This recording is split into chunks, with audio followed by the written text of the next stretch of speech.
Entonces, habiendo hablado sobre la constitución actual, algunas palabras sobre el proceso constituyente, que no vamos a tener mucho tiempo, pero para centrar en lo esencial. ¿Qué pensar sobre un cambio? Ahí hay que ser claro desde el comienzo que la constitución no es palabra de Dios. O sea, para nosotros no tenemos un compromiso espiritual ni nada con la constitución. O sea, puede cambiarse, puede reformarse, puede modificarse, pueden hacer 50 constituciones más. No tenemos un compromiso espiritual con eso, o como cristianos. Ahora, la pregunta yo creo que hay que hacer ahora es ¿por qué cambiarla? ¿Para qué? ¿Quiénes impulsan el cambio y con qué fin? ¿Qué cosmovisión hay detrás del cambio? O sea, si nos deja mejor o peor en cuanto a lo que decía, por ejemplo, el Salmo 2, si nos deja mejor posicionado para obedecer eso o no, como país.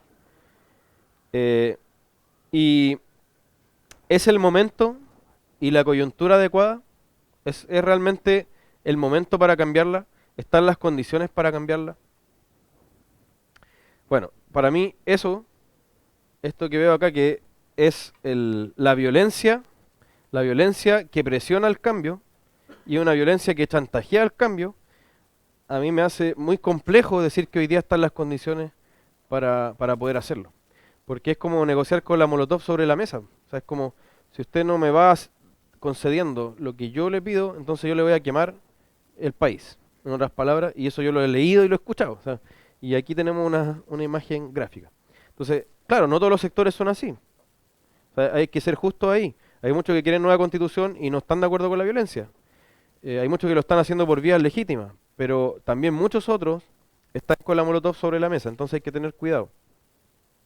Acá, esto no lo hice yo, esta parte, pero quería hablar sobre esto porque se habla de las demandas sociales, ¿cierto? Que hay varias demandas de pensiones, de educación, de varias cosas, y que sería necesario entonces cambiar toda la constitución para responder a esas demandas. Pero eso no es así. Por ejemplo, las pensiones están reguladas en el decreto ley 3500 y usted puede cambiar el decreto ley 3500 y cambia el tema de las pensiones. Para bien, para mal, no sé, pero no necesita cambiar la constitución para cambiar el sistema de pensiones, porque no está regulado en la constitución. Lo que dice la constitución es que usted tiene derecho a la seguridad social, pero no el sistema mismo en su detalle. También el sistema de salud. Como veíamos, el sistema de salud a mí me garantiza la constitución el acceso y dice que tiene que haber un sistema gratuito y también me habla de sistema público o privado. Pero el detalle, el grueso, el sistema mismo de salud está en la ley. Yo puedo cambiar la ley. Incluso también, si necesito, puedo modificar ese artículo, pero no tengo para qué hacer un cambio completo de la Constitución.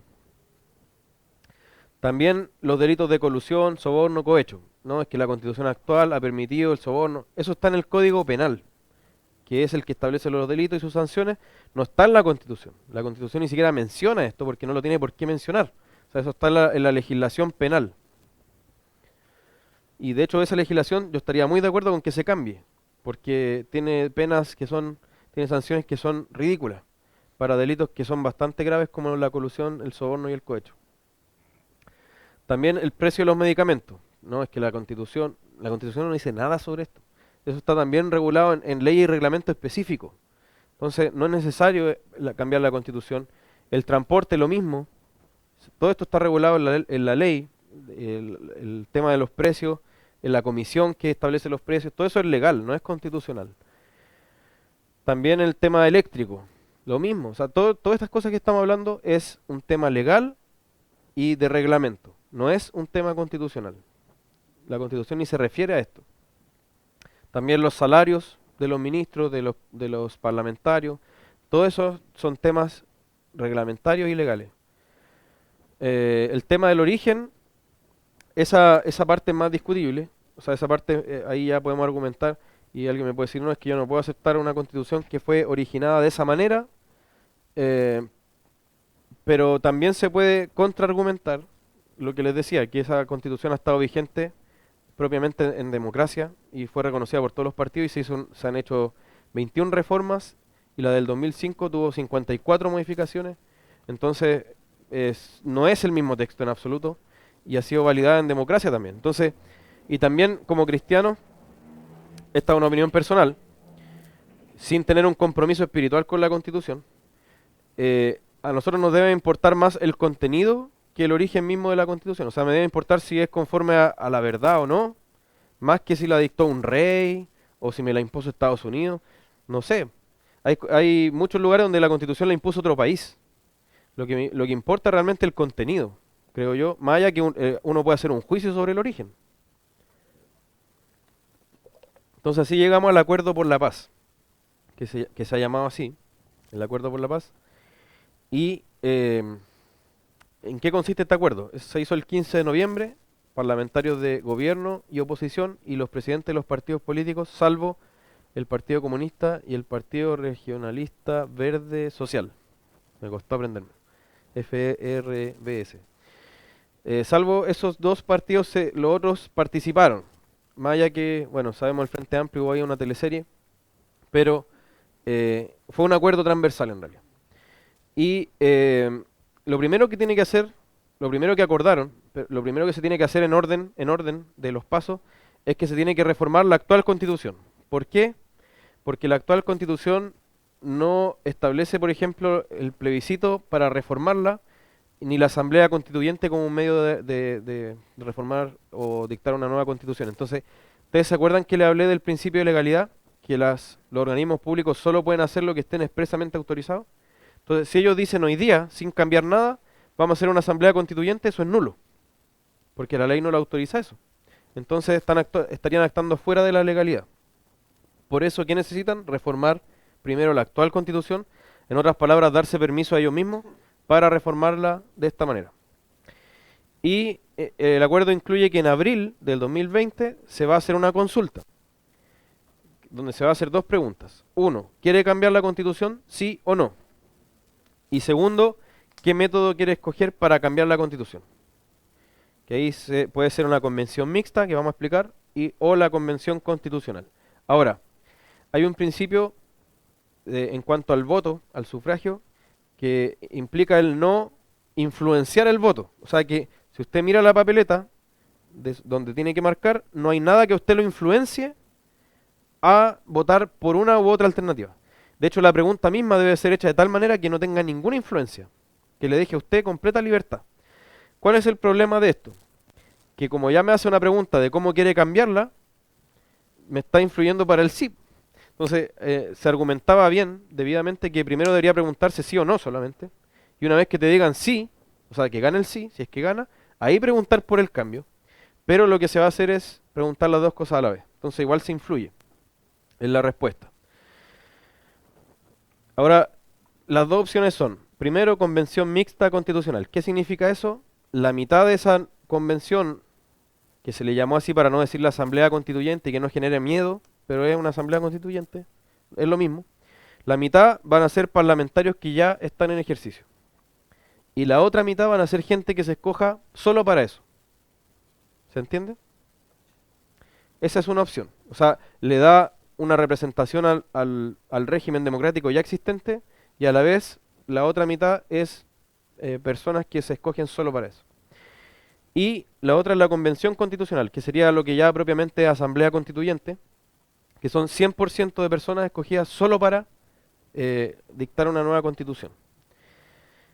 Entonces, de ganar el sí, la elección sería en octubre. O sea, tenemos de abril a octubre para que haya, finalmente ahí se candidateen los que quieren ser parte de esta convención. ¿Ya? Y se van a escoger entonces con los consejeros regionales y la elección de alcalde. Ahora, aquí hay un tema, porque ¿quiénes hicieron el acuerdo? ¿Quiénes hicieron el acuerdo? Perdón. Los partidos políticos. Esta parte de acá abajo dice que se va a ocupar el mismo sistema que se ocupa para elegir a los diputados. Así bien en sencillo, ¿qué significa eso? Que los que tienen la ventaja para candidatear a gente, ¿quiénes son? Los partidos políticos. Entonces, va a ser la misma, es como escoger un Congreso B, un Congreso número 2, solo para esto, porque si cualquiera de ustedes acá dice, yo quiero ir allá a esa convención, quiero ser parte, ¿qué redes tiene usted? ¿Qué contacto tiene usted? ¿Qué financiamiento para hacer campaña? ¿Qué, no sé, equipo?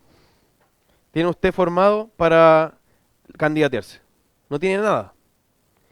¿Quiénes son los que tienen todo eso ya listo? Los mismos partidos. Entonces, en otras palabras, va a ser un Congreso B, o un Congreso número 2, solo para esto. ¿Cuál es el único objeto de esta convención? Perdón, cualquiera sea las opciones que se adopten, redactar la Constitución.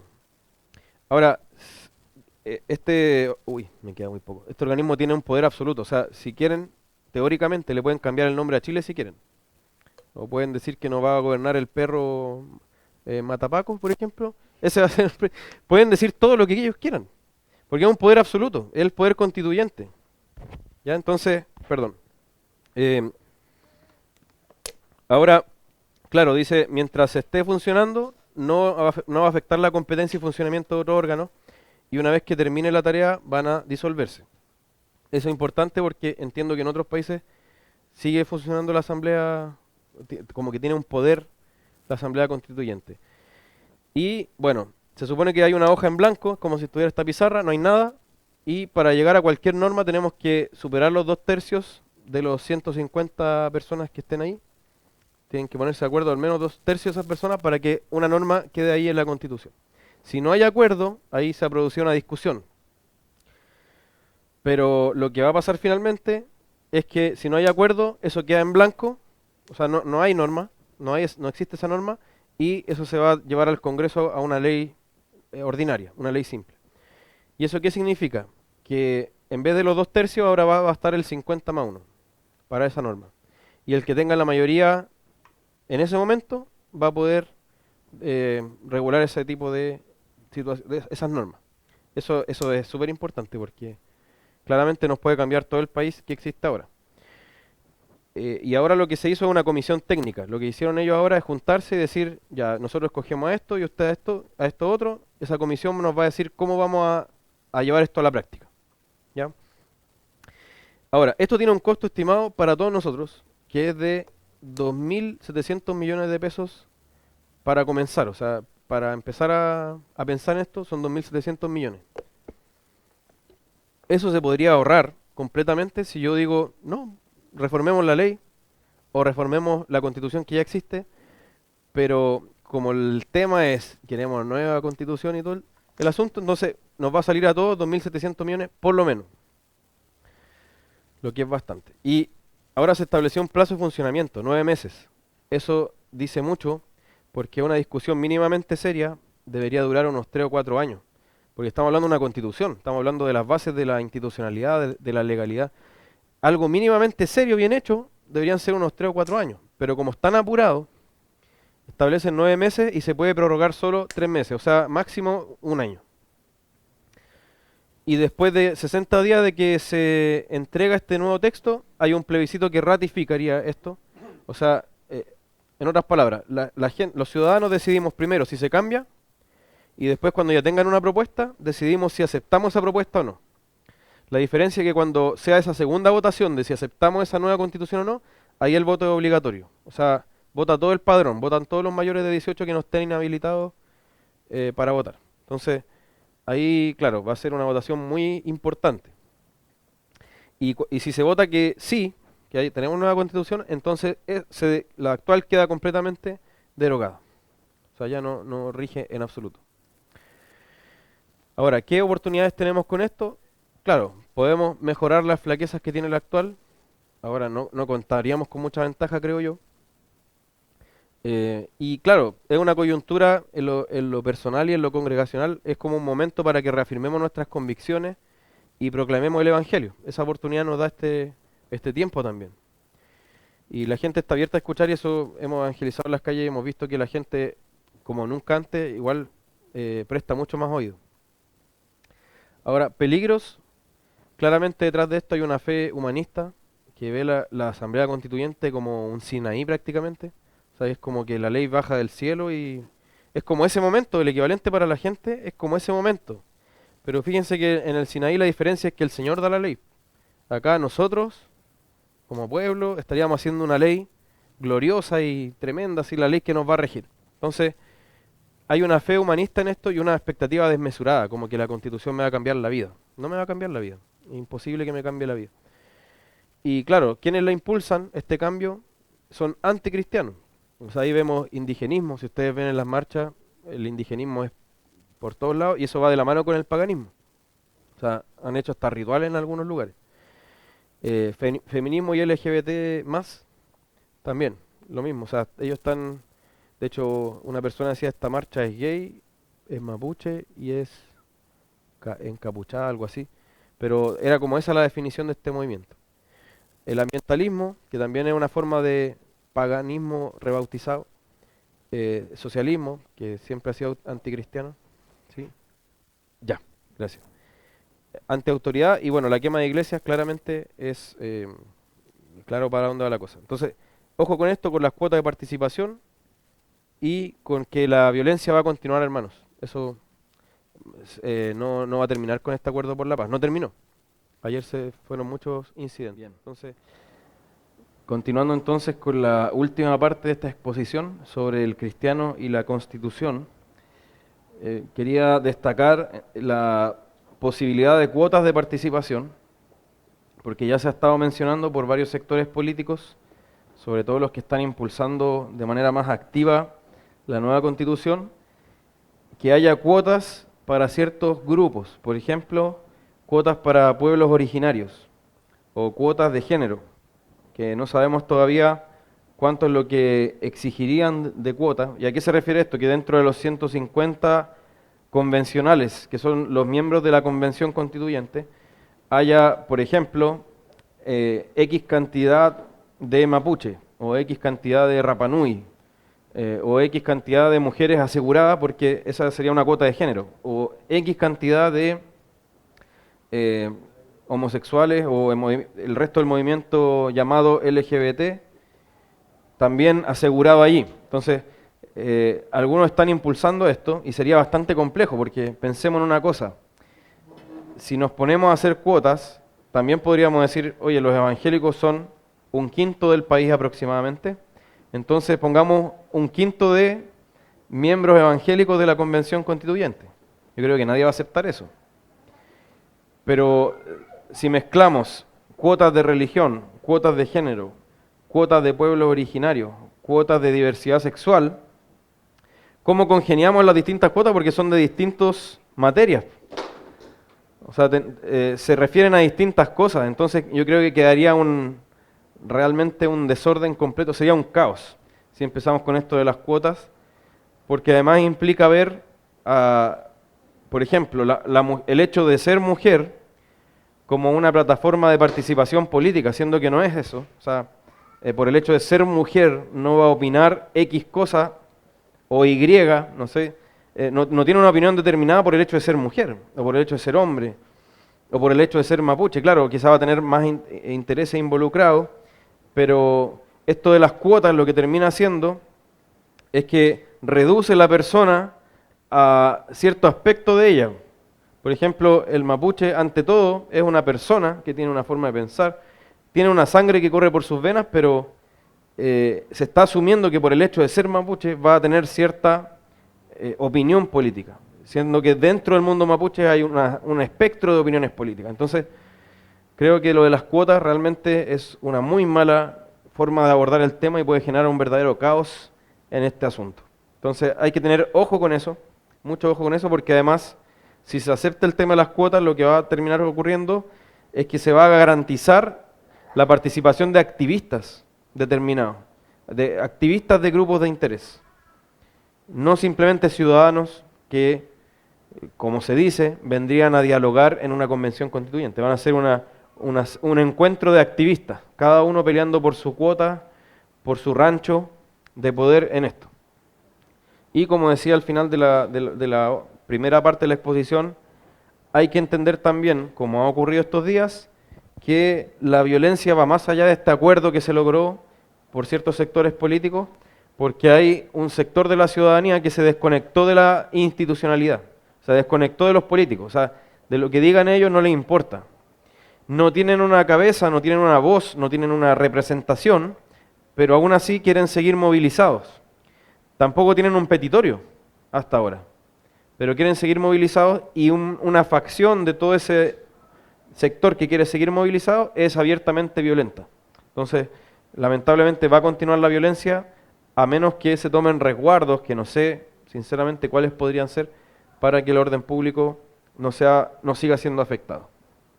Ahora, quedaba pendiente ver qué hacemos como cristianos ante toda esta situación, que es una pregunta muy amplia y daría, yo creo, para una serie de exposiciones, pero algunos aspectos a tener en cuenta de que como cristianos debemos considerar para desenvolvernos en medio de todo esto. Lo primero es lo primero, quebrantamiento y oración, porque claramente esta es una crisis institucional que yo creo que se va a enseñar en los libros de historia en décadas futuras, porque es una crisis que es un hito, marca un hito, tanto así que se quiere cambiar la Constitución, más allá de que eso haya sido más bien una demanda impuesta que una demanda espontánea. La gente no conoce la Constitución en general, tampoco conoce los efectos que tiene un cambio de Constitución, las implicancias que tiene, pero por supuesto un sector político aprovecha esto para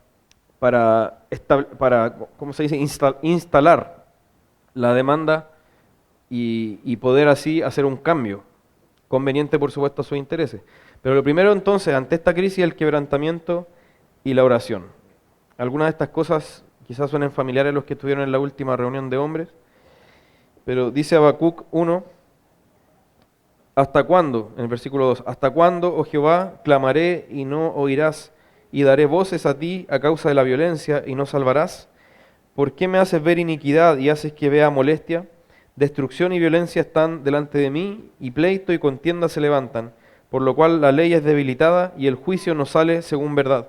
Por cuanto el impío asedia al justo, por eso sale torcida la justicia. Esto lo decía Habacuc siglos antes de Cristo, pero también podemos hacer esta oración nuestra, aplicada a nuestro contexto, quebrantarnos delante de Dios y rogar al Señor que traiga paz.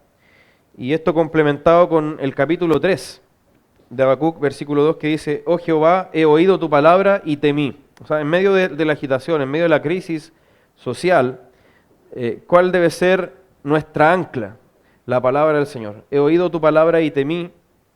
Oh Jehová, aviva tu obra en medio de los tiempos hazla conocer, en la ira acuérdate de la misericordia. Es decir, debemos rogar al Señor que avive su obra.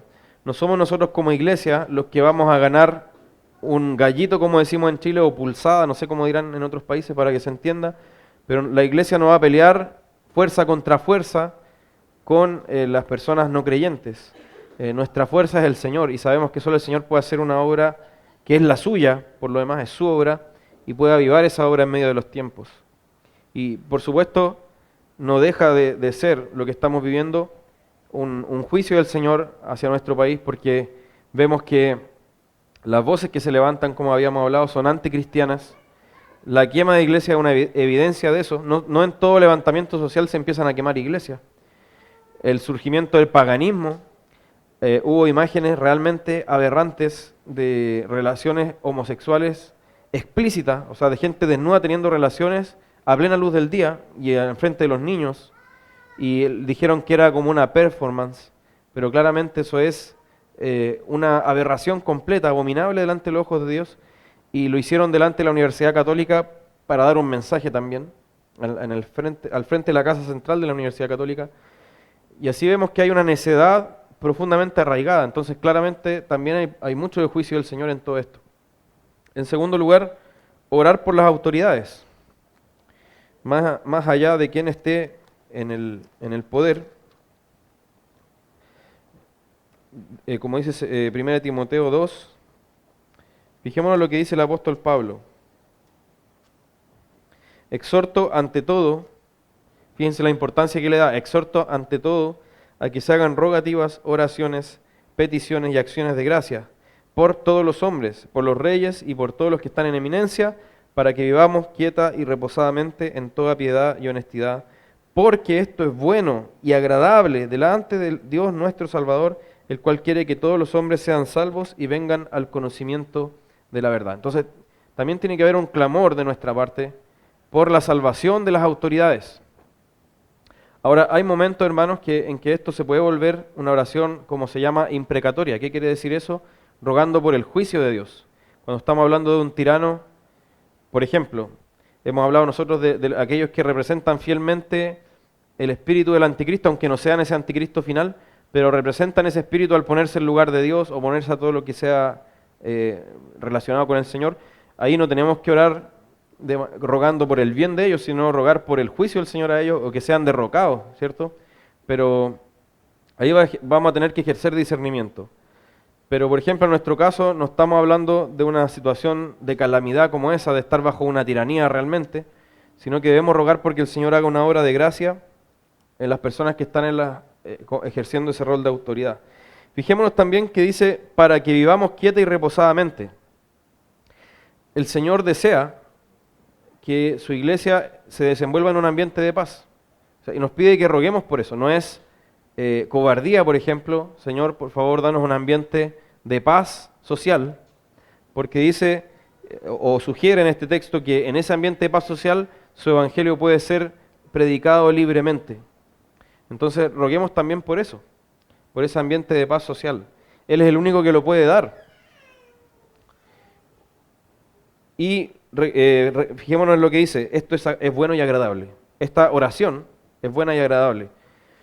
Y en gran manera me parece que es bueno y agradable delante de Dios porque refleja mucha fe. O sea, si usted cree realmente que Dios puede impactar el corazón del presidente, de los ministros, de los jueces, de los parlamentarios, usted está ejerciendo fe en esa petición.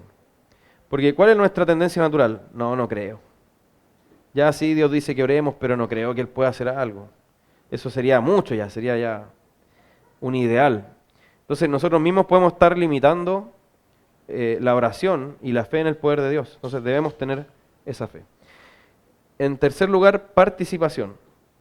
Ahí tenemos el texto de Jeremías 29, que es bien conocido, que dice lo siguiente, le dice el Señor a los que estaban cautivos en Babilonia, a los judíos que estaban cautivos en Babilonia, les dice Jeremías 29, del 5 en adelante, edificad casas y habitadlas, plantad huertos y comed del fruto de ellos, casaos, engendrad hijos e hijas, dad mujeres a vuestros hijos y dad maridos a vuestras hijas, para que tengan hijos e hijas, y multiplicaos ahí y no os disminuyáis, y procurad la paz de la ciudad a la cual os hice transportar, y rogad por ella a Jehová, porque en su paz, en la paz de la ciudad, tendréis vosotros paz.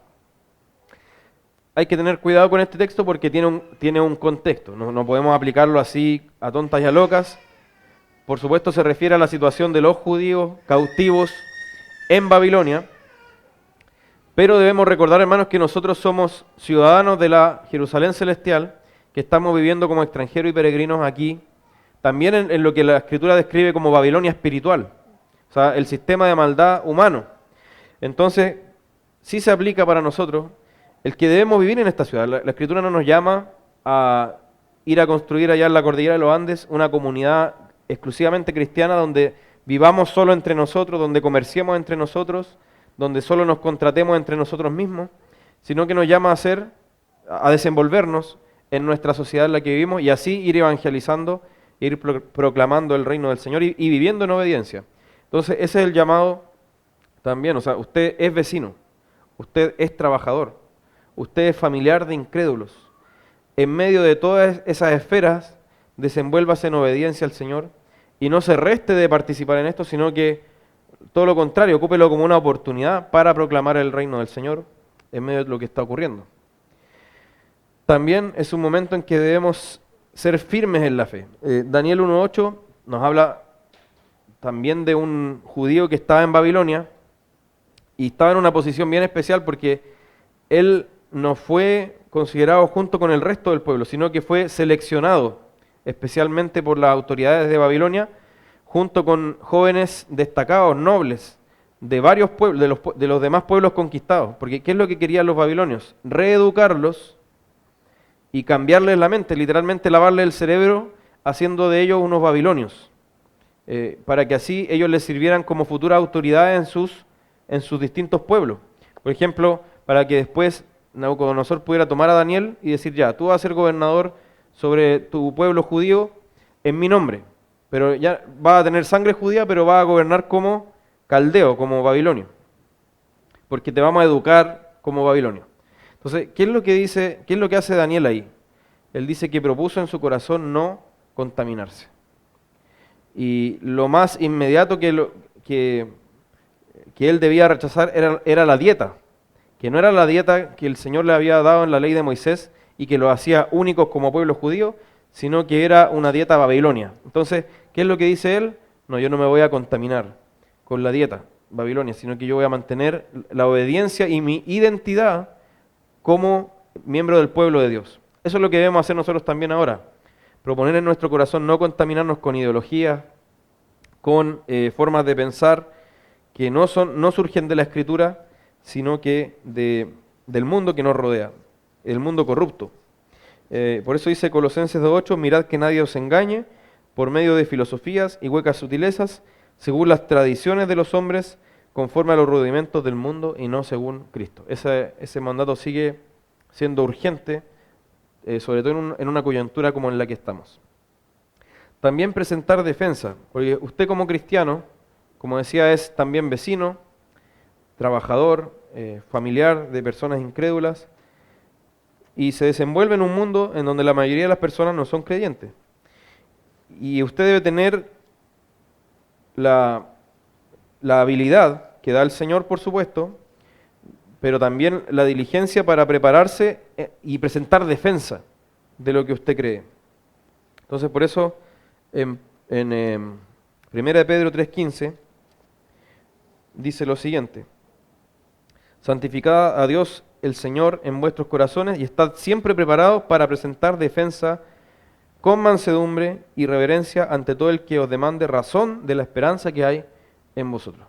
Entonces, ahí también tenemos la actitud, con reverencia y mansedumbre, de todo el que demande razón de la esperanza. Entonces, nosotros debemos poder articular una presentación del Evangelio, y no solo del Evangelio, sino que de una cosmovisión cristiana, de una forma de pensar cristiana, sobre todas las cosas. Y en este caso, sobre cómo debe ser un gobierno de acuerdo a los principios bíblicos.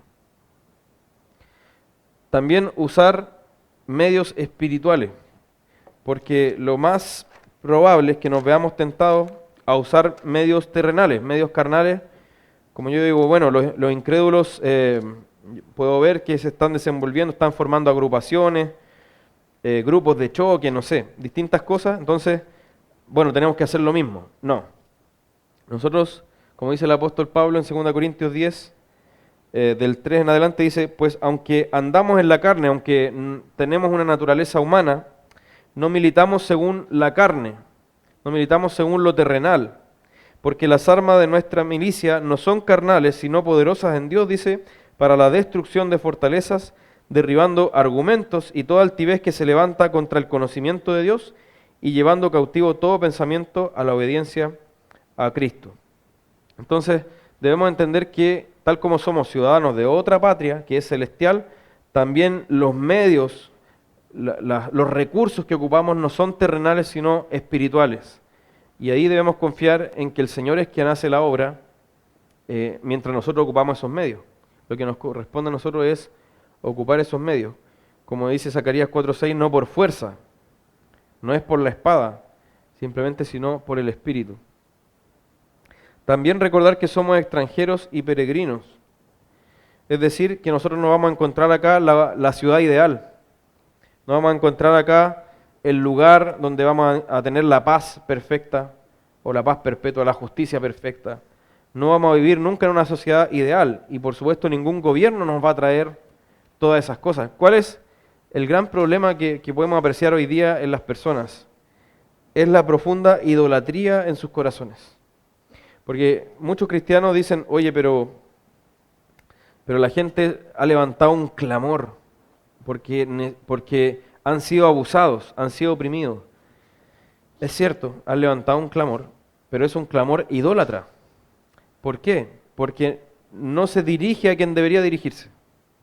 O sea, ellos, claro, reclaman abuso, reclaman opresión, reclaman injusticia, pero quieren que otros hombres o otro sistema humano les traiga esa justicia que ellos anhelan, les traiga esa paz que ellos anhelan.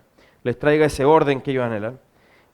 Y deberían buscarlo no en otros hombres, sino en el Señor, en su evangelio, en su palabra. Entonces, claro que hay un clamor, y eso debe llevarnos a predicarles a ellos dónde deberían encontrar eso que están buscando, o dónde deberían buscar, mejor dicho, eso que anhelan. Entonces, tengamos cuidado de simplemente decir hay un clamor, porque es un clamor idólatra finalmente. Es como el clamor que tenía el pueblo de Israel durante el Antiguo Testamento, en donde ellos pedían ayuda, pero no al Señor, sino a Egipto, a los sirios, o a X banda armada que los pudiera ayudar. El Señor, cada vez que ellos hicieron eso, los reprendió duramente y los entregó a la derrota. No les respondió ese clamor favorablemente porque no era dirigido a Él.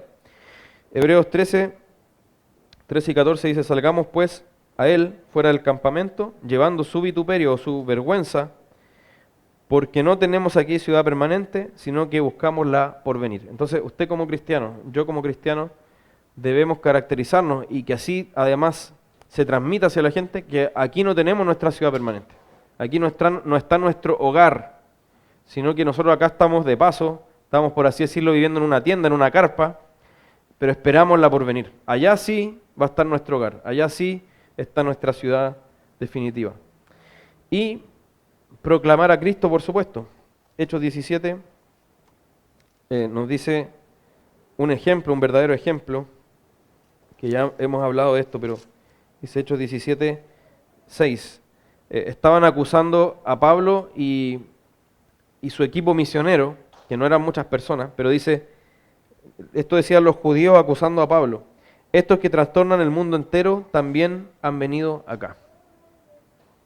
Estos que trastornan el mundo entero. No eran muchas personas, eran un puñado. Pero ellos, ¿qué hicieron? Se pusieron a disposición del Señor y proclamaron el Evangelio. Pero fíjense lo que describían los enemigos de los cristianos, lo que decían ellos sobre los cristianos. Decían: todos estos contravienen los decretos de César, diciendo que hay otro rey, Jesús. Entonces, ¿qué podemos ver que era característico en la predicación de ellos, en el mensaje de ellos? Era proclamar que Jesús era rey sobre todos los reyes humanos, que no había otro poder sobre Jesús, y que Jesús estaba sobre todo principado, sobre todo poder humano. Ahora, vale la pena preguntarnos, hermanos, ¿por qué perseguían a la iglesia primitiva en muchas ciudades? Porque ellos desnudaban y denunciaban los ídolos que ellos tenían, y porque ellos proclamaban a Cristo como rey.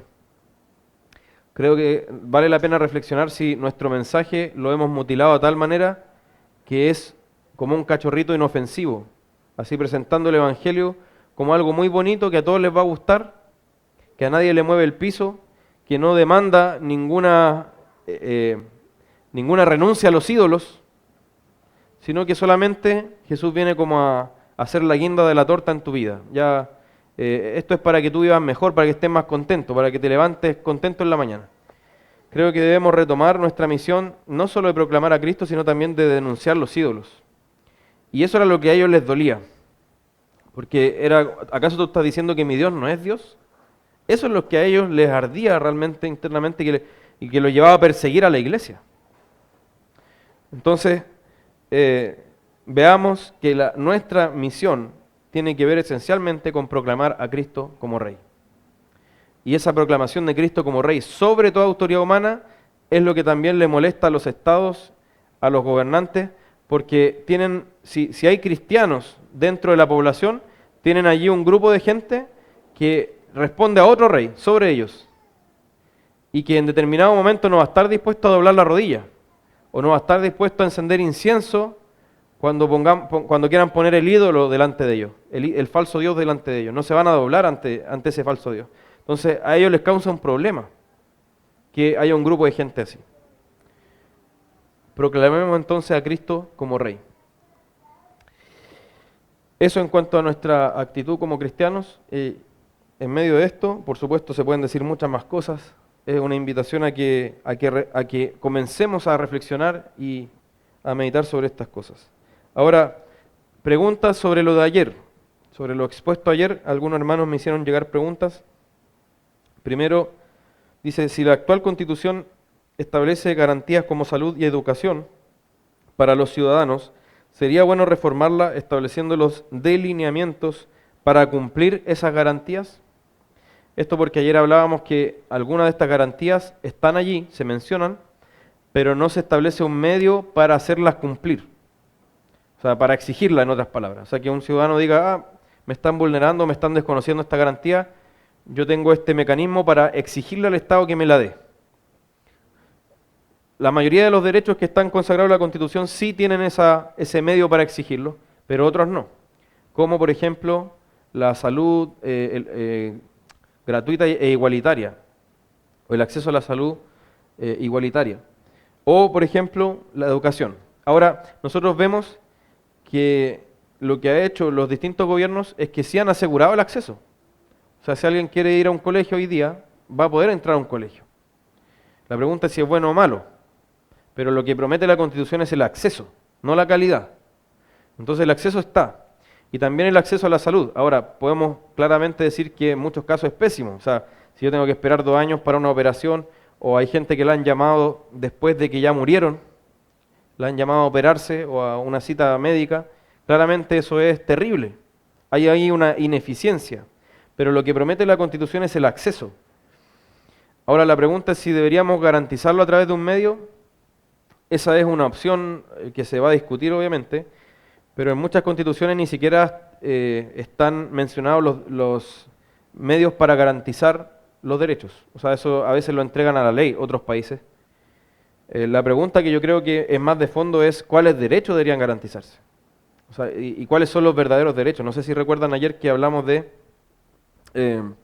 los derechos de primera generación, los de segunda generación y tercera generación. Y decíamos que los de primera generación son los que el Estado no me puede desconocer, por ejemplo, o no me puede transgredir. Por ejemplo, la vida, o la libertad, o la inviolabilidad del hogar. Ahí estamos hablando de una esfera donde el Estado no puede meterse o no puede vulnerar. Pero los derechos sociales van más allá. Es algo que el Estado me debe entregar. Eso es distinto. O sea, una prestación que el Estado me debe entregar. Por ejemplo, que me eduque, o que me debe una vivienda, o que me dé un tratamiento médico. Eso ya es distinto, porque requiere que el Estado tenga los medios para entregarme eso, y que sea grande para poder contar con los organismos públicos o las instituciones públicas que me entreguen eso a mí. O sea, ahí estamos hablando de un Estado que se expande. ¿Y cómo el Estado se financia? Con impuestos, con recaudación fiscal, y eso a uno no le preguntan, ¿usted quiere pagar impuestos? No es como desea cooperar, sino que te lo sacan, ¿no?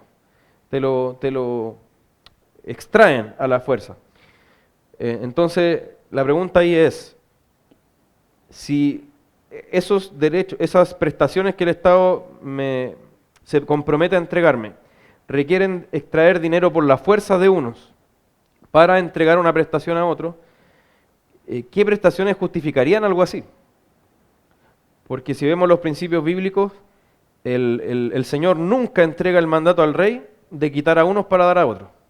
Jamás le entrega eso al rey. Sí, lo que hace es que amonesta fuertemente contra la codicia. Sí, lo que hace es que llama fuertemente a la solidaridad, a la caridad, por ejemplo. Pero nunca le da el mandato al rey de que le quite a unos para darle a otros. No le entrega la redistribución, como se llama, de la riqueza. Nunca le entrega eso al rey, el Señor. Entonces ahí vale la pena preguntarse, ¿qué prestaciones merecerían que el Estado haga eso?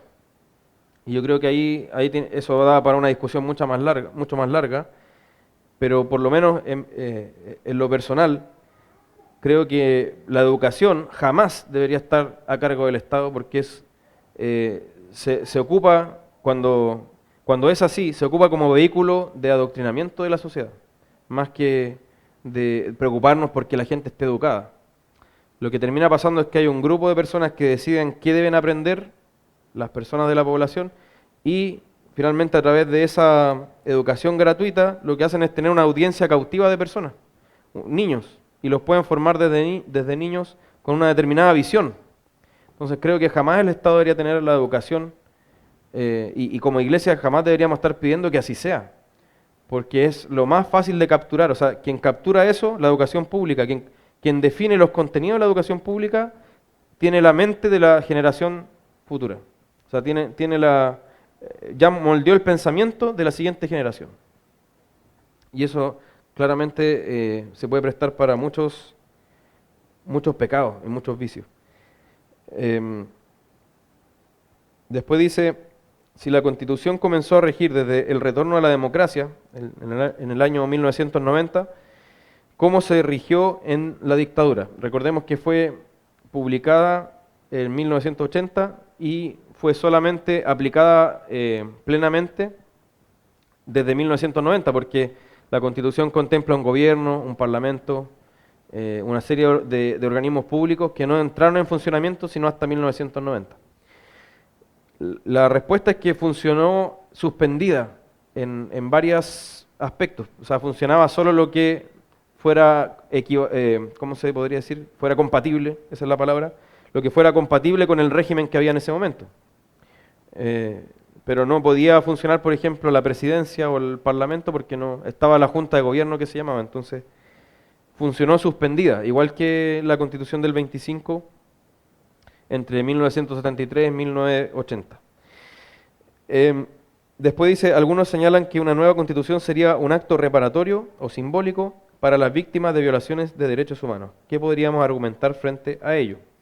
La verdad es que la ley misma establece los mecanismos de reparación cuando el Estado vulnera derechos. Y esos mecanismos de reparación esencialmente son económicos.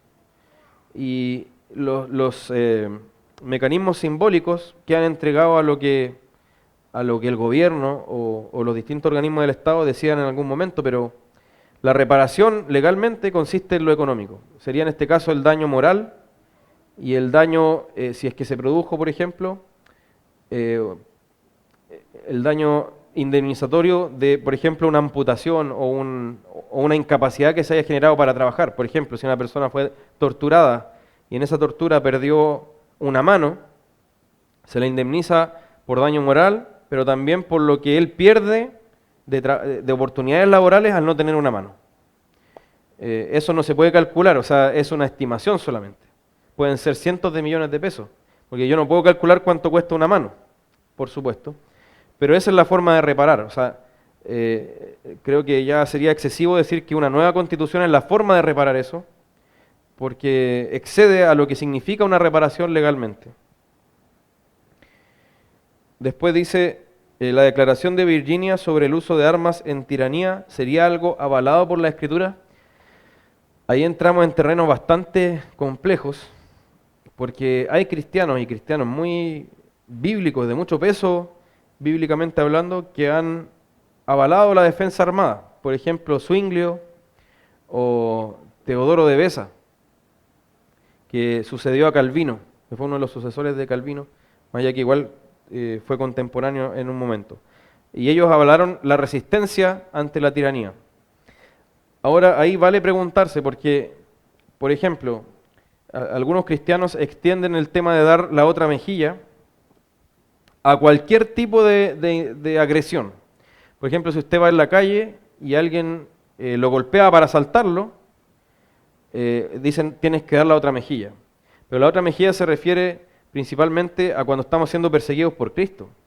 No es a todo evento o en cualquier situación. Por ejemplo, si alguien entra a mi casa y pone en riesgo serio la integridad de mi esposa o de mis hijas, yo no estoy llamado a decirle, bueno, pégame acá o agrédeme o agrédenos a todos. Yo estoy llamado a defender a mi familia.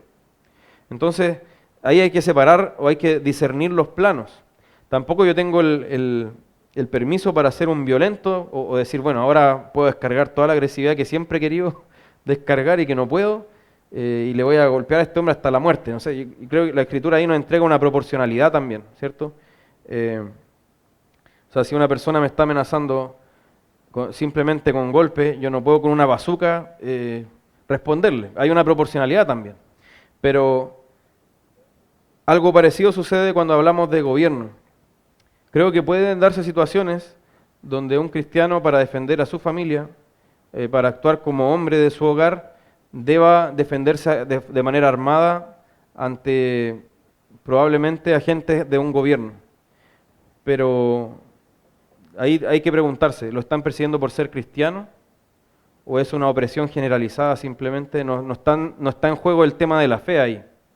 Creo que hay que hacer un ejercicio de discernimiento, un tema complejo, no creo que se pueda responder de manera tan simple, pero yo creo que algo decisivo a considerar es si hay una persecución por la fe o si hay una opresión en general a la población. De hecho, este mismo argumento lo ocuparon los de Estados Unidos para la independencia de Estados Unidos. Ahí también había una discusión, porque habían unos que decían, no, es que tenemos que someternos simplemente al rey en todo lo que nos diga. Y otros decían, no, yo tengo también el derecho bíblicamente hablando de resistir al tirano. Porque de verdad ahí podíamos hablar de elementos de tiranía con lo que estaba ocurriendo con las colonias en Estados Unidos. Entonces creo que ahí va a requerir de mucho discernimiento y de un análisis del caso concreto. Pero sí creo que ese elemento es decisivo, si está la fe en juego o si es un asunto general a la población. Después, el juez como la voz de la ley, ¿podría en tal caso solo ser la voz de la ley o siempre queda cada caso a lo que decía su interpretación? Ayer hablábamos que nuestro sistema es engañoso porque dice, o tiene este énfasis de que el juez simplemente aplica la ley, no la modifica o no la condiciona, sino que solo debe ser la voz de la ley. Pero resulta que en la práctica eso es casi imposible porque la ley no se puede anticipar a todos los casos. El juez tiene que muchas veces ir más allá del texto específico. Yo creo que en muchos casos la aplicación va a ser bastante natural. Por ejemplo, si uno mata a otro, lo mató y si se comprueba que lo mató y fue con intención de matarlo y todo lo demás, hay un homicidio. O sea, no hay mucho que interpretar ahí, pero hay otras normas que dan lugar a casos más grises. Entonces, sí es bueno como principio que el juez deba ser la voz de la ley, pero entendiendo que en muchos casos puede ejercer una influencia al aplicar la ley. Y lo que hay que identificar es esa influencia. Por ejemplo, ustedes yo creo que han escuchado que los jueces no deben tener opinión política, ¿cierto? ¿Han escuchado eso, no? Pero es imposible que no tenga opinión política. Es imposible. En Estados Unidos son un poco más sinceros con esto, o harto más sinceros, y la gente sabe lo que piensan los jueces. Este juez tiene esta línea, este otro juez tiene esta otra línea. Acá es como la ilusión de que no, es que él para sentarse a decidir se tiene que deshacer de eso. No lo va a hacer, no lo va a hacer, y así ocurre. O sea, por ejemplo, si ahora le llevan a una niña, a una joven o a una mujer que abortó y lo hizo cometiendo el delito de aborto, si se la llevan a un juez, lo más probable es que el juez encuentre la manera de absolverla, porque hoy día el aborto es socialmente aceptado. De hecho, hablaba off the record, o sea, como fuera de cámara o de audio, con un abogado que me contaba eso, que en algunas fiscalías había personas de los hospitales que seguían denunciando cuando las mujeres se provocaban aborto. Pero en la fiscalía, que son las encargadas de investigar los delitos, le decía, ¿hasta cuándo me trae estos casos? Si es una decisión difícil, la tomó ella, quiso abortar, bueno, está en su libertad. La ley ordena investigar eso, pero ellos voluntariamente dicen, no voy a investigar eso. Entonces ahí vemos que la ley no es tan ley muchas veces. Después, si es el Estado el que está al servicio de la persona humana, como dice el artículo 1 de la Constitución, ¿cuáles serían los servicios que nosotros como cristianos deberíamos esperar sin transgredir nuestra profesión de fe al demandar otras cosas que no tienen que ver con el Estado? Ahí me imagino que estabas preguntando, por ejemplo, si el Estado me ofrece educación, si yo puedo aceptar esa educación o algo así, ¿o no? ¿Sí? Bueno, creo que bueno, ahí nos enfrentamos a un tema difícil porque tiene que ver la conciencia también, y si en un caso ya se está entregando una prestación que está aceptada legalmente, avalada legalmente en la sociedad, y la Escritura no condena eso como pecado, yo no podría decir que alguien está pecando al mandar a su hijo a un colegio municipal, por ejemplo. No puedo afirmar eso. Lo que sí puedo advertir ahí es que en ese colegio municipal le van a entregar una formación en donde va a tener que estar mucho más atento ese papá, porque dentro de los contenidos vienen otras cosas también que no son solo académicas o no son solo información. sobre lo que ocurre en la creación, sino que está metiendo cosas ideológicas allí y por tanto va a requerir muchísima mayor atención a eso. Creo que como cristianos deberíamos evitar lo más posible, en lo que podamos ser conscientes, evitar cosas que entrega el Estado que le haya, que haya implicado quitar a otros por la fuerza. Creo que como cristianos deberíamos evitar lo más posible eso. Hay cosas que ya funcionan así, pero si podemos evitar ciertas cosas, yo creo que tenemos que hacerlo. Eso es insisto que es una opinión personal. Entiendo que acá hay opiniones sobre esto que se fundan en la escritura de uno y de otro lado, pero creo que sinceramente debemos evitar las prestaciones que el Estado entrega prometiendo cosas, pero que lo hace a costa del bolsillo de otras personas. Creo que tenemos que tener cuidado con eso. Y sobre todo como iglesia, por supuesto, no ir a golpear la puerta del Estado y decirle, por favor, deme parlante o deme silla o deme, no sé, locales, siendo que los gobernantes y los políticos ocupan esas cosas para después manipular los votos o exigir de vuelta una lealtad. Eso pasa y hay pastores incluso que son ligados a cierto sector, que defienden a cierto sector. Creo que eso debemos evitarlo a toda costa. Después, la última pregunta.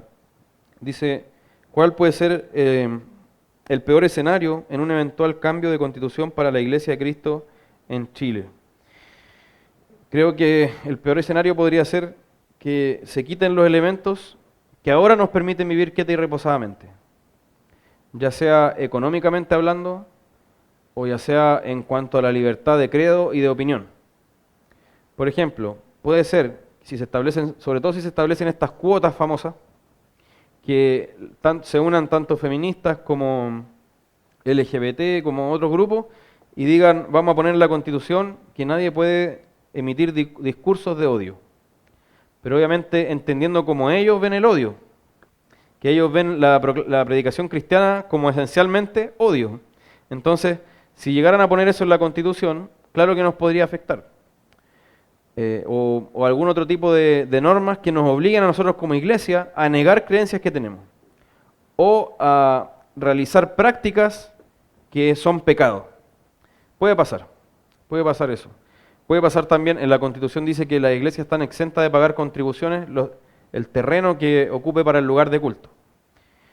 Entonces puede pasar que también nos quiten esa exención de contribuciones y ahora tengamos que pagar contribuciones. Y así, yo creo que en general nos puede afectar de manera económica, de manera política, si es que aumentan el poder sobre la ciudadanía, y de manera confesional, si es que implica que digamos o hagamos cosas que son contrarias a la palabra.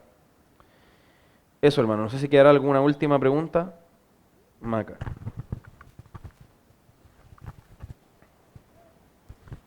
En el caso que en abril se gane por legislar una nueva constitución y en octubre creo que son las elecciones para las personas que participarían en la creación de la constitución, Sí. ¿cierto?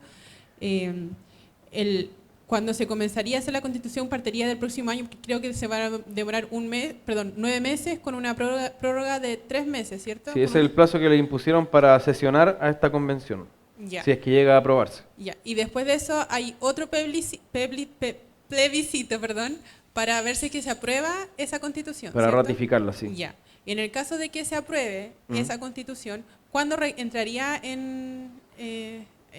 a legislar, por así decirlo? ¿Cuándo sería ya establecida? ¿Cuándo entraría en vigencia? Exacto. Ahí depende de lo que diga, porque cada norma, ya sea una ley común o una constitución, cada norma tiene una parte que se llama disposiciones transitorias.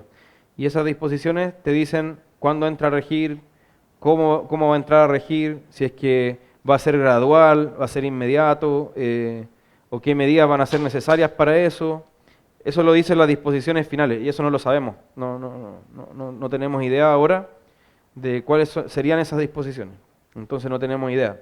Pero lo más probable es que obviamente se tomen todas las medidas para que entre a regir lo antes posible.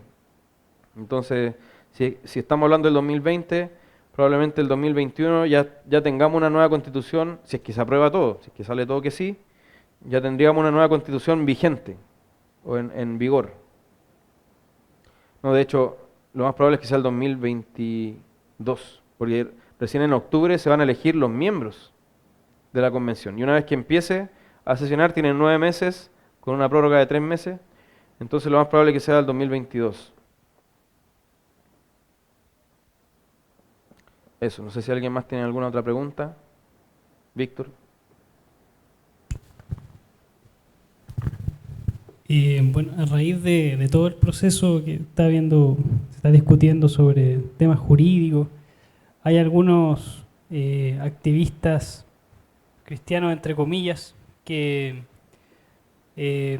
señalan que precisamente en este proceso de constitución han llamado a los cristianos a no oponerse a, por ejemplo, que se incluya dentro del el ordenamiento jurídico la homosexualidad como algo, el matrimonio homosexual como algo no permitido, o el aborto, o cualquier otra cosa, porque ya en nuestro ordenamiento jurídico entendemos muchas cosas como derechos y que son en sí pecados, como por ejemplo, no sé, el que alguien diga que tiene derecho a ir a un hotel o a un motel siendo que está adulterando con otra persona y no se le puede negar que lo haga, porque si no sería un acto de discriminación o una barrera a la oferta, no sé.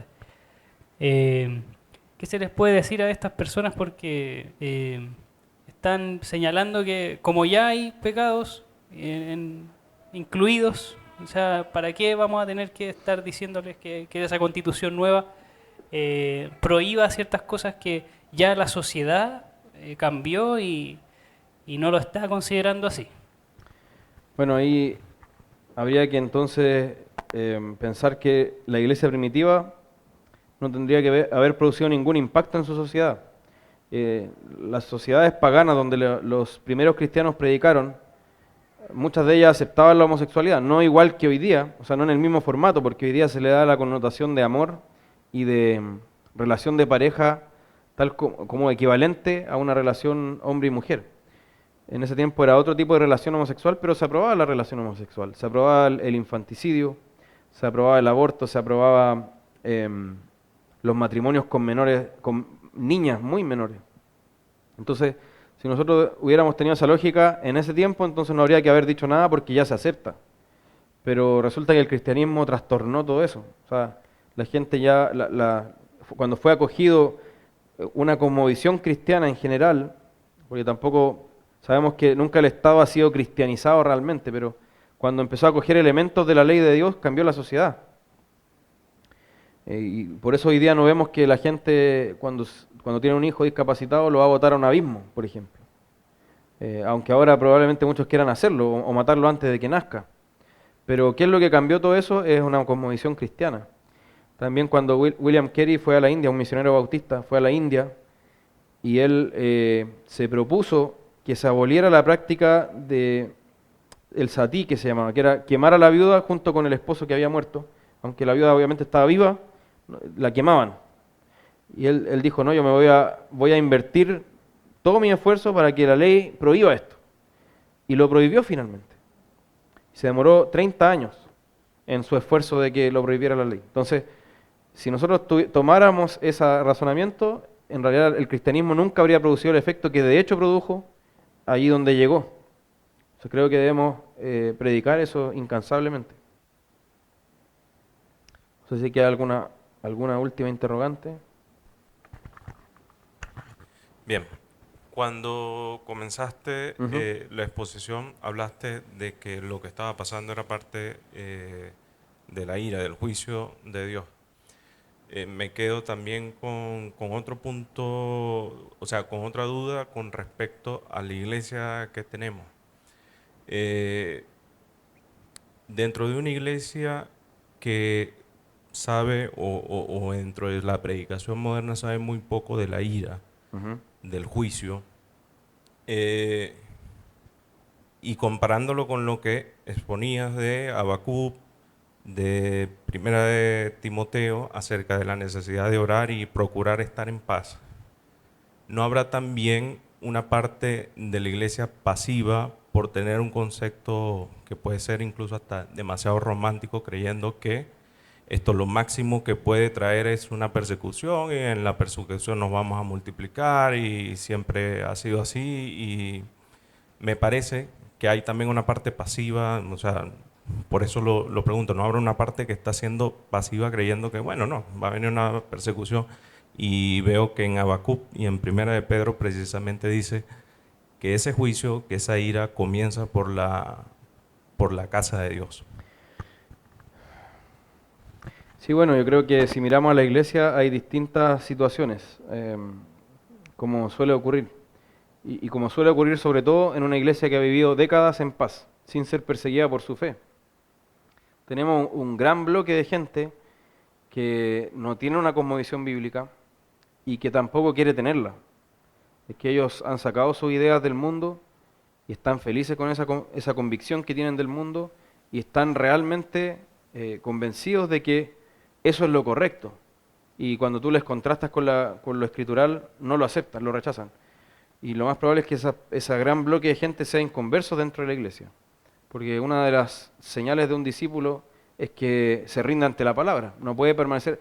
Todos nosotros hemos tenido ripios en nuestra cabeza, formas de pensar que no son bíblicas, pero cuando alguien nos expone la escritura claramente o lo vemos allí, decimos no me puedo resistir más a eso, ¿cierto? Pero si alguien se resiste y quiere seguir sacando su visión del mundo antes que de la escritura, creo que ese gran bloque es inconverso. Y eso es parte también del juicio de Dios sobre una nación. Si el llamado a ser luz de esa nación, que es el pueblo de Dios, abandona la escritura y se rige por el mismo mundo, ahí el Señor quitó su candelero. Y lamentablemente ese lugar no está haciendo luz. Debiendo ser luz, abandonó su misión. Ya no puede ser llamada Iglesia de Cristo. Como dice la confesión también, algunas han devenido a ser sinagogas de Satanás, dice. Diciendo afuera iglesia bíblica, ya son sinagogas de Satanás porque abandonaron la palabra. Y otro bloque puede ser de creyentes verdaderos, pero que están en ignorancia de lo que la Escritura señala o enseña, y creo que, o con un entendimiento no exacto o no correcto, sin ser herejes, pero con un entendimiento que falta una maduración. Y creo que ahí está el escapismo, por ejemplo, el tema de decir, bueno, todo va a ir de mal en peor, suelto todo y me voy a una cabaña a esperar, o bueno, me encierro en mi casa a que todo ya se queme. Y eso no es la visión que nos da la Escritura. De hecho, si nosotros vemos en 1 Tesalonicenses 4, cuando habla del arrebatamiento de la iglesia, cuando dice que el Señor va a venir a buscar a su pueblo, lo que les dice inmediatamente antes de eso es que se ocupen en sus negocios, es que trabajen. No les dice, suelten todo, váyanse a esperar. Y el mismo apóstol Pablo, que está escribiendo sobre eso, se dedicaba incansablemente a predicar el reino de Dios. Entonces, creo que ahí debemos tener mucho cuidado con esa actitud que puede estar revelando, en realidad, una negligencia espiritual. Puede estar revelando una indolencia, un corazón frío, realmente un corazón perezoso, que no quiere realmente ser obediente al Señor, con todo lo que eso implica.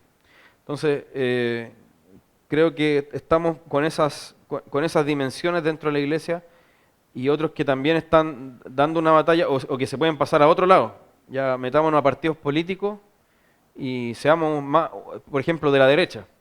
Metámonos a partidos de derecha y no sé, busquemos a través de ese medio, a través de esa forma, hacer los cambios sociales que nos favorecen. Creo que tampoco ahí podemos pasarnos a esos extremos. Entonces hay que tener mucho cuidado, mucho discernimiento. No sé si respondo a la pregunta, pero... Bien, hermanos. ¿Terminamos entonces? Terminamos.